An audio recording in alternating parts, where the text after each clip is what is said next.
ما بعد فإن خير الحديث كتاب الله وخير الهدي هدي محمد صلى الله عليه وسلم وشر الأمور محدثاتها وكل محدثة بدعة وكل بدعة ضلالة وكل ضلالة في النار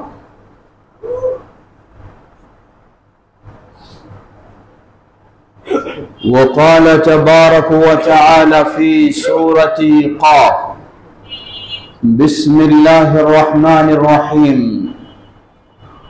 قاف والقرآن المجيد بل عجبوا أن جاءهم منذر منهم فقال الكافرون هذا شيء عجيب أإذا متنا وكنا ترابا ذلك رجع بعيد قد علمنا ما تنقص الأرض منهم وعندنا كتاب حفيظ بل كذبوا بالحق لما جاءهم فهم في أمر مريج أفلم ينظروا إلى السماء فوقهم كيف بنيناها وزيناها وما لها من فروج الحمد لله শুরুতে আল্লাহ সুবহানাহু ওয়া তাআলার আবারও প্রশংসা জ্ঞাপন করছি, যার বিশেষ তৌফিকে আমরা তার দ্বীনের পথে চলার সৌভাগ্য লাভ করেছি। যিনি আমাদেরকে তার দ্বীনের পথে কবুল করেছেন, তার এই প্রশংসা জ্ঞাপনার্থে বলি আলহামদুলিল্লাহ। অতঃপর অসংখ্য সালাত ও সালাম পেশ করছি প্রিয় রাসূল মুহাম্মদ সাল্লাল্লাহু আলাইহি ওয়াসাল্লাম, তার আসহাবে কেরাম, আহলে বাইত, শেষ দিবস পর্যন্ত তার প্রতিটি কনিষ্ঠ অনুসারীদের উপর। সমবেত মুসল্লিবৃন্দ, রাসূলুল্লাহ সাল্লাল্লাহু আলাইহি ওয়াসাল্লাম এর খুতবার বিষয়বস্তু কি ছিল, এ নিয়ে সাহাবায়ে কেরাম যারা খুতবা শুনতেন সরাসরি, তারা আলোকপাত করেছেন বিভিন্নভাবে। কোনো সন্দেহ নেই, সমসাময়িক বিষয়, প্রয়োজনীয় বিষয় নিয়ে তিনি অবশ্যই মুসলিম উম্মাহকে নির্দেশনা দিতেন।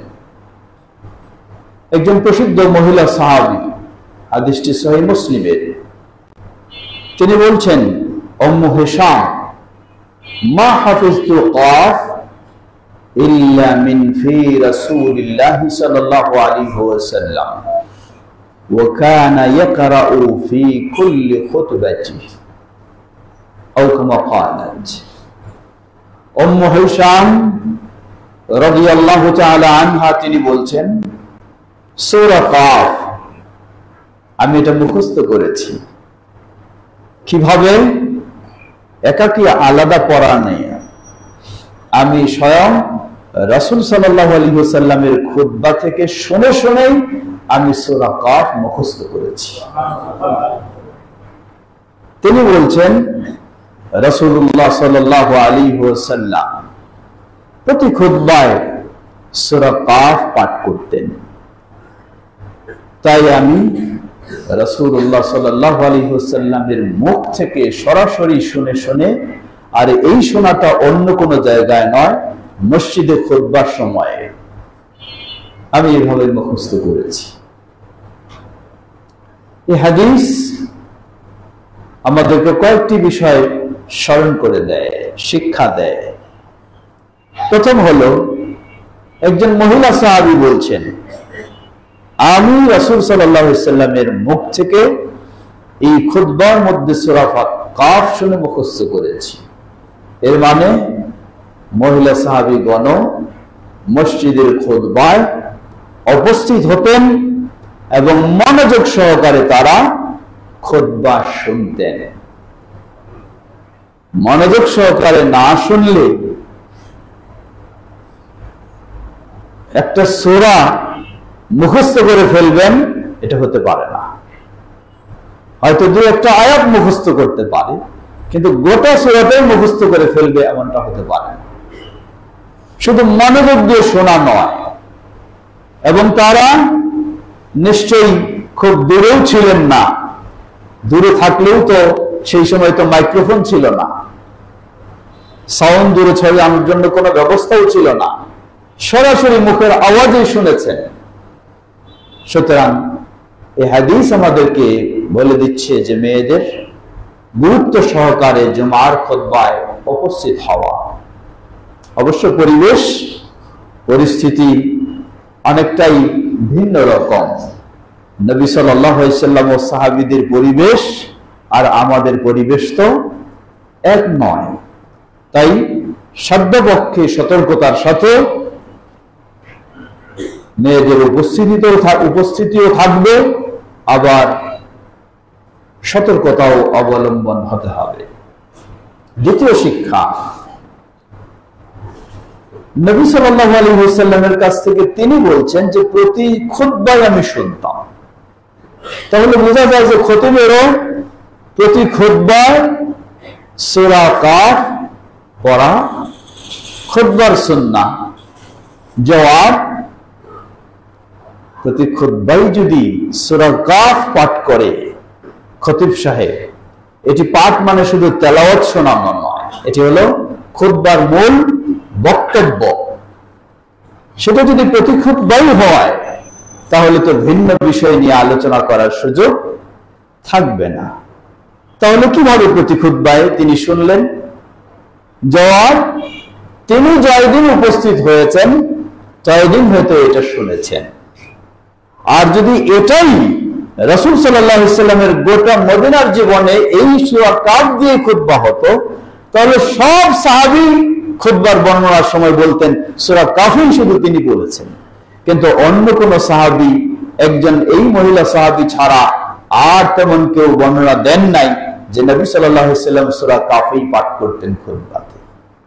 তাহলে এই জন্য এটা সমন্বয় হলো, তিনি যে খুতবায় অংশগ্রহণ করেছেন, উপস্থিত ছিলেন, সেই খুতবায় তিনি সূরা কাফ শুনেছেন। আর অন্য সময় রাসূল সাল্লাল্লাহু আলাইহি ওয়াসাল্লাম প্রয়োজনীয় বিভিন্ন বিষয় নিয়েও খুতবা দিয়েছেন। তৃতীয় বিষয়, কেন রাসূল সাল্লাল্লাহু আলাইহি ওয়াসাল্লাম সূরা কাফকে এত গুরুত্ব দিলেন? এই সূরাকে তিনি খুতবায় পাঠ করলেন কেন? জবাব, সূরা কাফ। আল্লাহ সুবহানাহু ওয়া তাআলা এই সূরা কাফে প্রথমে আলোচনা শুরু করেছেন পুনরুত্থান সম্পর্কে।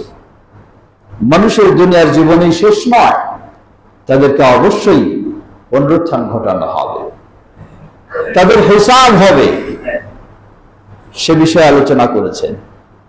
জাহান্নামী কারা হবে তাদের বৈশিষ্ট্য আলোচনা এসেছে এই সূরায়, জান্নাতি কারা হবে তাদের বৈশিষ্ট্য আলোচনা এসেছে এই সূরায়। আল্লাহ সুবহানাহু ওয়া তাআলার প্রতি কিভাবে দৃঢ় বিশ্বাস তৈরি হবে এমন আলোচনা এসেছে এই সূরায়। একজন মুসলিম কিভাবে আল্লাহর পথে দাওয়াত দেবে শেষের দিকে এমন আলোচনাও এসেছে এই সূরায়। তো আমাদের সমাজেও, বিশেষ করে আহলে হাদিস সমাজেও ছোটকালে আমরা দেখেছি যে খতিব সাহেব মেম্বারে দাঁড়িয়ে তিনি সূরা কাফ একটু তেলাওয়াত করতেন। আসলে শুধু তেলাওয়াত উদ্দেশ্য নয়, এখানে উদ্দেশ্য হলো সূরা কাফটাই হবে বক্তব্যের বিষয়বস্তু, এটাকে নিয়ে আলোচনা করা। কারণ আমাদের সাধারণ যারা আমরা আরবি বুঝি না, আরবি ভাষা বুঝি না, তাদের সামনে যদি শুধু তেলাওয়াত করে আমি ছেড়ে দেই তাহলে তো লক্ষ্য উদ্দেশ্য বাস্তবায়ন হবে না, সফল হবে না। এই জন্য শুধু তেলাওয়াত উদ্দেশ্য নয়, উদ্দেশ্য হলো সূরা কাফ থেকে জনগণকে উপদেশ দেওয়া, যাতে এই মূল্যবান উপদেশগুলি গ্রহণ করে জনগণ উপকৃত হতে পারে, নিজেদের ঈমানকে মজবুত করে নিতে পারে। সেটি হচ্ছে মূল বিষয়। যেমন অন্য আরেকটি খুতবাতুল হাজা যেটাকে বলা হয়, সুন্নাহসম্মত আরেকটি খুতবার কিছু শব্দ, কিছু বাক্য যা হাদিস থেকে প্রমাণিত, সেখানে 3টি আয়াত পাঠ করতেন। সে 3টি হলো তাকওয়ার আয়াত। আয়াত আমি পাঠ করে শেষ করলাম, কিন্তু কেউ কিছুই বুঝলেন না, তাহলে তো আয়াত পাঠ করার কোনো সার্থকতাও হলো না। সুতরাং এখানে পাঠ করার উদ্দেশ্য হলো সূরা কাফ থেকে শিক্ষা গ্রহণের উপদেশ দেওয়া। আসুন, খুতবার সময় সীমাবদ্ধ, আমরা একটু সূরা কাফ জেনে নেই আল্লাহ সুবহানাহু ওয়া তাআলা কি এর মাঝে আমাদের জন্য নির্দেশনা দিয়েছে। বিশেষ করে ইমাম নববী রাহিমাহুল্লাহ বলেন যে শুধু খুতবার মধ্যে নয়, নবী সাল্লাল্লাহু আলাইহি ওয়াসাল্লাম যত বড় বড় সমাবেশ যেখানে হতো মানুষের, সে জায়গাতেও সূরা কাফ পাঠ করতেন। যেমন ঈদের সালাত, ঈদের সালাতে যেমন নবী সাল্লাল্লাহু আলাইহি ওয়াসাল্লাম সূরা গাশিয়া, আলা এবং গাশিয়া পাঠ করতেন, ঠিক তেমনি ভাবে নবী সাল্লাল্লাহু আলাইহি ওয়াসাল্লাম ঈদের সালাতেও সূরা কাফও পাঠ করতেন। মানে যেখানেই বড় সমাবেশ সেখানেই সূরা কাফ আল্লাহ রাসূল সাল্লাল্লাহু আলাইহি ওয়াসাল্লাম পাঠ করে এর মাধ্যমে জনগণকে উপদেশ দিতেন। আল্লাহ সুবহানাহু ওয়া তাআলা বলেন,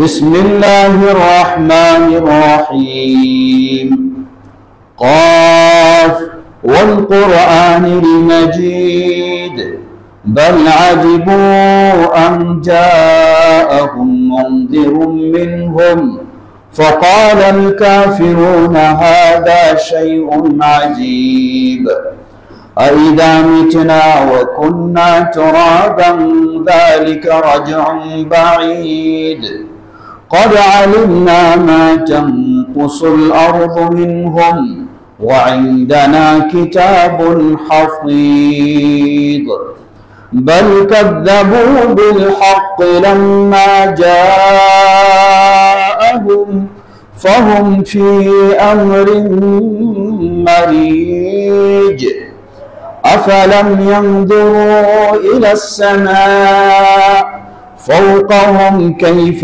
بنيناها وزيناها وما لها من فروج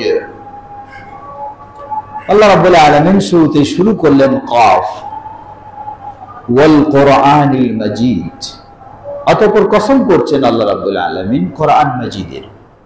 কাফ এটি এমন একটি বর্ণ যেগুলোকে বলা হয় হরুফ মুকাত্তাআত, বিচ্ছিন্ন বর্ণ, কোনো শব্দ নয়। এর সঠিক উদ্দেশ্য ও ব্যাখ্যা একমাত্র আল্লাহ সুবহানাহু ওয়া তাআলাই জানেন। ওয়াল কোরআনিল মাজিদ, আল্লাহ রাব্বুল আলামিন এই কোরআন মাজিদের কসম করে বলছেন। কোরআন মাজিদ, আজকে আফসোসের সাথে বলতে হয়, আমরা, আল্লাহ দিলেন তার কিতাবের একটা নাম, আর আমরা তৈরি করলাম আরেকটা নাম। আল্লাহ সুবহানাহু ওয়া তাআলা দিয়েছেন কোরআন মাজিদ, দিয়েছেন কোরআন কারীম, দিয়েছেন কোরআন হাকিম, আর আমরা তৈরি করে নিয়েছি কোরআন শরীফ। কোরআন শরীফ কখনো আল্লাহর দেওয়া নাম নয়, কোরআন শরীফ কখনো রাসূল সাল্লাল্লাহু আলাইহি ওয়াসাল্লামের দেওয়া নাম নয়, কোরআন শরীফ কখনো সাহাবায়ে কেরামের দেওয়া নাম নয়। আশ্চর্য হতে হয়, যেই নাম আল্লাহ দিলেন না, রাসূল সাল্লাল্লাহু আলাইহি ওয়াসাল্লাম দিলেন না, সাহাবায়ে কেরাম দিলেন না, সেই নাম আল্লাহর কিতাবের জন্য আমরা কিভাবে তৈরি করে দিতে পারি? কেউ হয়তো বলবেন এটা তুচ্ছ জিনিস, এটা নিয়ে আপনি এত শক্ত করে দেখছেন। কেন দেখবো না শক্ত করে? আল্লাহর কিতাবের নাম দেওয়ার তো আপনার অধিকার নাই। কে আপনি? যত বড় আপনি পণ্ডিত হন, যত বড় আর বুজুর্গ হন, আল্লাহর কিতাবের নাম দেওয়ার আপনার অধিকার নেই। যদি আল্লাহ কোনো নাম নাও দিতেন, জিনিসটাকে উন্মুক্ত ছেড়ে দিতেন, তাহলে আপনি ইচ্ছা মতো হয়তো গবেষণা করে নাম নিয়ে আসতেন। কিন্তু আল্লাহ সুবহানাহু ওয়া তাআলা তো নাম স্পষ্ট করে দিয়েছেন। আল্লাহ যেখানে স্পষ্ট নাম দিয়েছেন, সেই নামগুলি রাসূল সাল্লাল্লাহু আলাইহি ওয়াসাল্লাম ব্যবহার করেছেন, সাহাবায়ে কেরাম ব্যবহার করেছেন, এখানে কোনো মানুষের আর ভিন্ন নাম দেওয়ার সুযোগ নেই। সুতরাং কোরআন মাজিদ না বলে, কোরআন কারীম না বলে, কোরআন হাকিম না বলে আপনি যদি কোরআন শরীফ বলেন, কোনো সন্দেহ নাই এটি অবশ্যই গুনাহ হবে, অবশ্যই গুনাহ হবে। কারণ এটি একটি বেদাত, এটি একটি বেদাত, যে বেদাতের অস্তিত্ব না আছে কোরআনে, না আছে হাদিসে না আছে সাহাবায়ে কেরামদের মাঝে। এটি বেদাত, এজন্য আপনি গুনাহগার হবেন। এই নাম ব্যবহার করলে আপনি গুনাহগার হবেন। যদিও আলেম ওলামারা ওই অভ্যাসে গড়ে উঠেছে তাই সেগুলি বলতেছে, কিন্তু উচিত সতর্ক হওয়া, সচেতন হওয়া। আল্লাহ আমাদের তৌফিক দান করুন।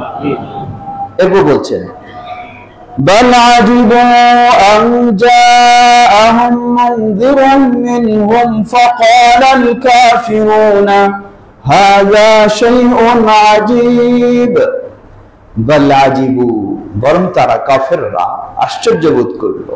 কি আশ্চর্য?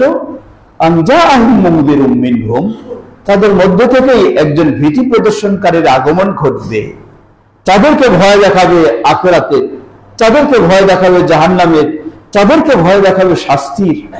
এটি তারা আশ্চর্য বোধ করলো। فقال الكافرون هذا شيء عجيب, কাফেররা বলে বসলো এটা হতে পারে না, এটা অসম্ভব বিষয়। আমাদের মধ্যে থেকে অমুকের ছেলে অমুক, তিনি নবী হয়ে যাবেন, তিনি রাসূল হয়ে যাবেন, তিনি আমাদের ভীতি প্রদর্শনকারী হবেন, আমাদের সুসংবাদ দানকারী হবেন, এটা হয় না। কি হবে তাহলে? এটা আল্লাহর পক্ষ থেকে একজন হয়তো ফেরেশতা আসবে, তিনি আমাদের ভীতি প্রদর্শন করবেন। তাদের ধারণা এটা, তারা এটাকে মানতেই চাইবে না। আমাদেরও কিছু মানুষ আছে, তারা এই ধরনের এক প্রকার বিশ্বাস করে। তারা বিশ্বাস করে কি যে রাসূল হবেন তিনি আবার আমাদের মানুষের মতো মানুষ হবেন, এটা তো হয় না। রাসূল হবেন আবার আমাদের মতো বৈশিষ্ট্য হবেন, আদম সন্তানের মধ্যে থেকে হবেন, এটা তো হয় না। তাহলে কি হবে? রাসূলকে হতে হবে নূরের তৈরি, আমরা হলাম রক্ত মাংসের তৈরি, রাসূলকে হতে হবে আলাদা।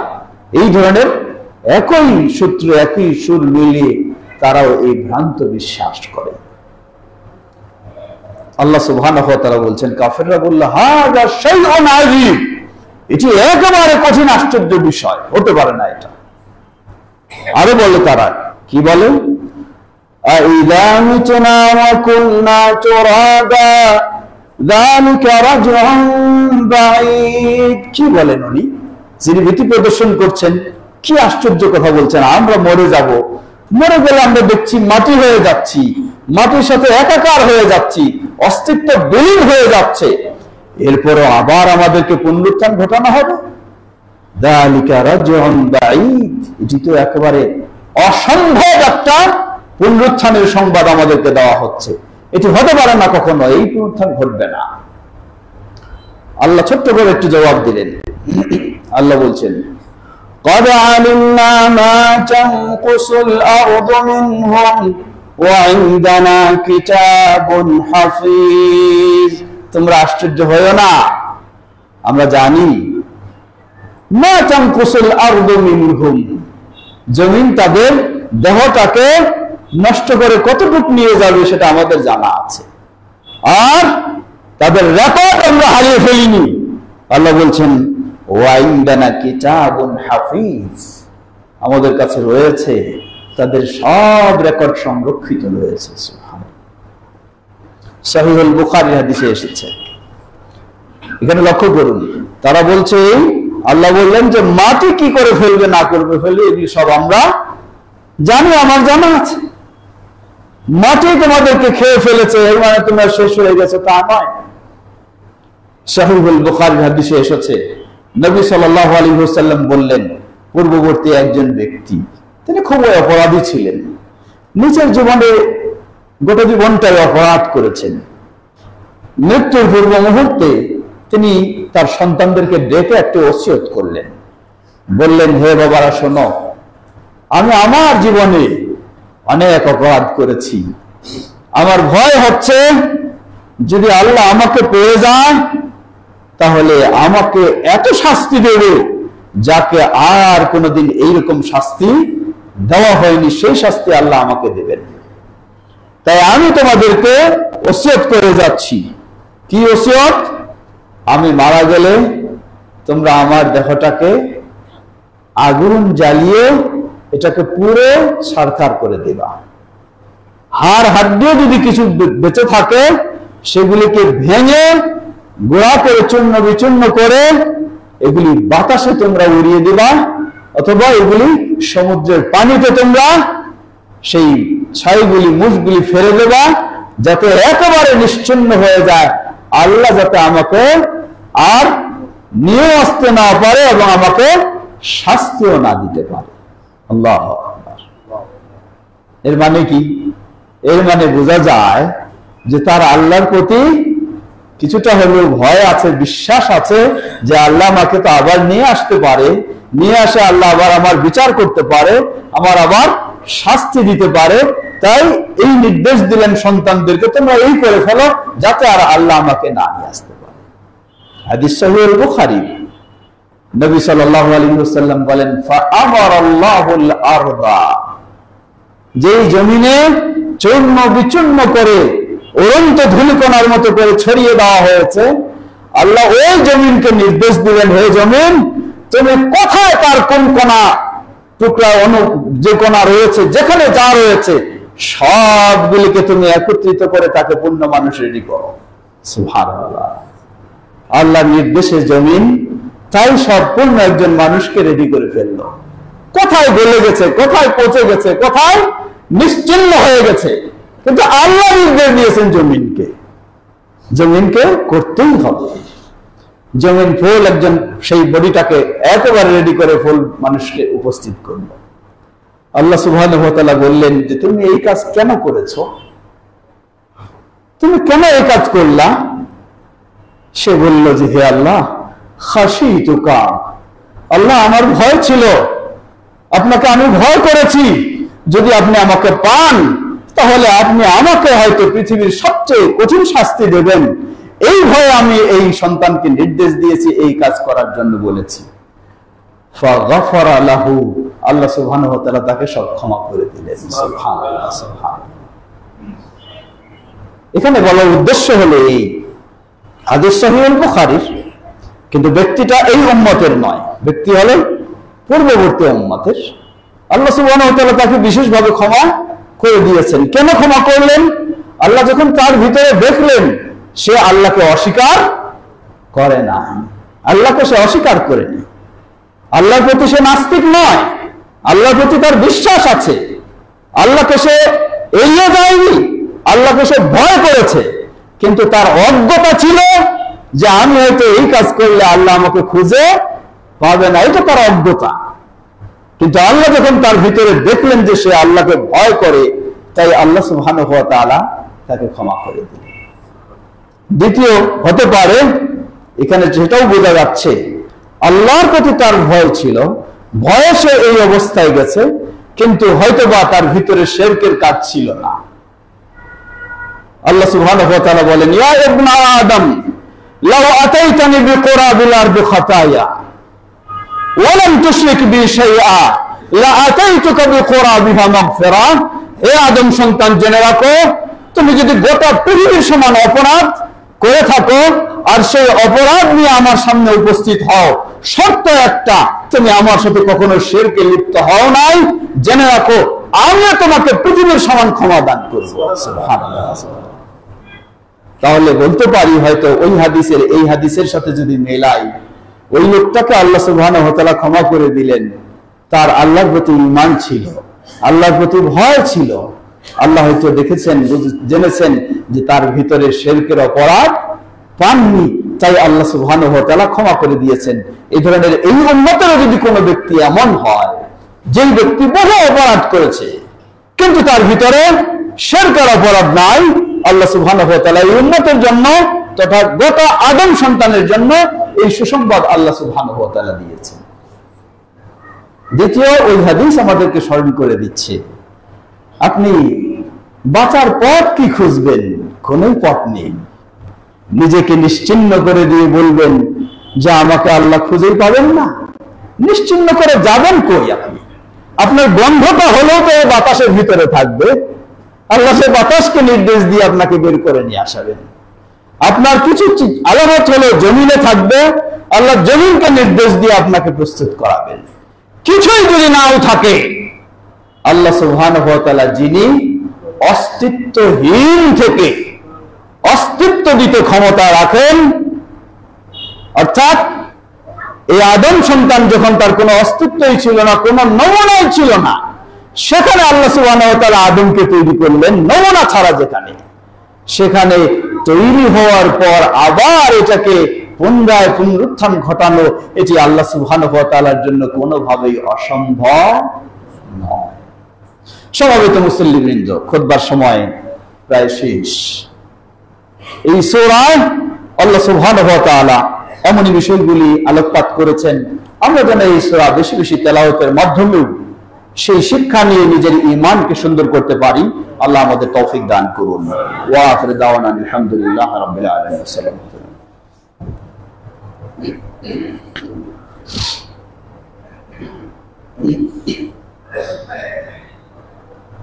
আলহামদুলিল্লাহ আলহামদুলিল্লাহি রাব্বিল আলামিন ওয়াসসালাতু ওয়াসসালামু আলা আবদিল্লাহি ওয়া রাসূলিহি নবিয়িনা মুহাম্মদ ওয়া আলা আলিহি ওয়া সাহবিহি আজমাইন, আম্মা বা'দ। সমবেত মুসল্লিবৃন্দ, আল্লাহ সুবহানাহু ওয়া তাআলা এই সূরাটি শুরু করেছেন পুনরুত্থানের আলোচনা দিয়ে।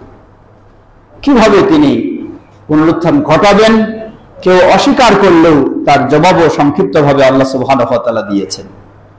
এরপরে আল্লাহ সুবহানাহু ওয়া তাআলা পুনরুত্থানের পরে যে হিসাব হবে, সবকিছুর হিসাব দিতে হবে।